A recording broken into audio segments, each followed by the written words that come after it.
রাসূল সাল্লাল্লাহু আলাইহি ওয়াসাল্লাম থেকে মুজিজার আরেকটি কাহিনী আমরা শুনি। এক যুদ্ধের ঘটনা। আমি রাসূল আকরাম সাল্লাল্লাহু আলাইহি ওয়াসাল্লামের সঙ্গে ছিলাম। রাসূল সাল্লাল্লাহু আলাইহি ওয়াসাল্লাম হঠাৎ আমাকে জিজ্ঞাসা করলেন, আবু হুরায়রা, তোমার সাথে কি কিছু আছে? আমি বললাম, কয়েকটি খেজুর আছে ইয়া রাসূলুল্লাহ। আদেশ করলেন, নিয়ে আসো। আমি আমার থলিটাকে রাসূল আকরাম সাল্লাল্লাহু আলাইহি ওয়াসাল্লামের খেদমতে পেশ করলাম।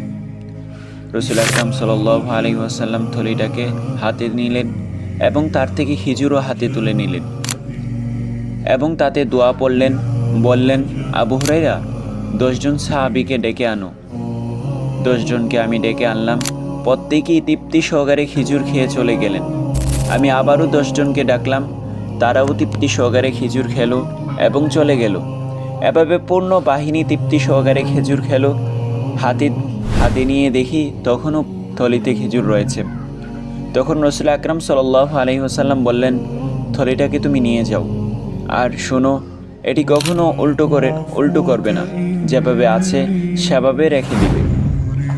হযরত আবু হুরায়রা রাদিয়াল্লাহু তাআলা আনহু বলেন, তারপর প্রিয় নবী করিম সাল্লাল্লাহু আলাইহি ওয়াসাল্লাম যতদিন বেঁচে ছিলেন আমি এই থলি থেকেই খেতাম এবং অন্যদেরকেও খাওয়াতাম।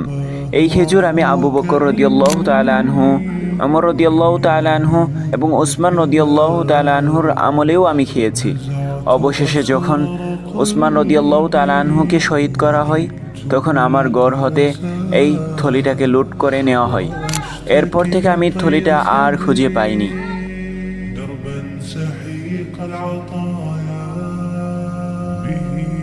بدأت ولكن لم أدر ما منتهايا، لم أدر يأسي فيه ولا عرفت هدايا، ولا عرفت ظلامي ولا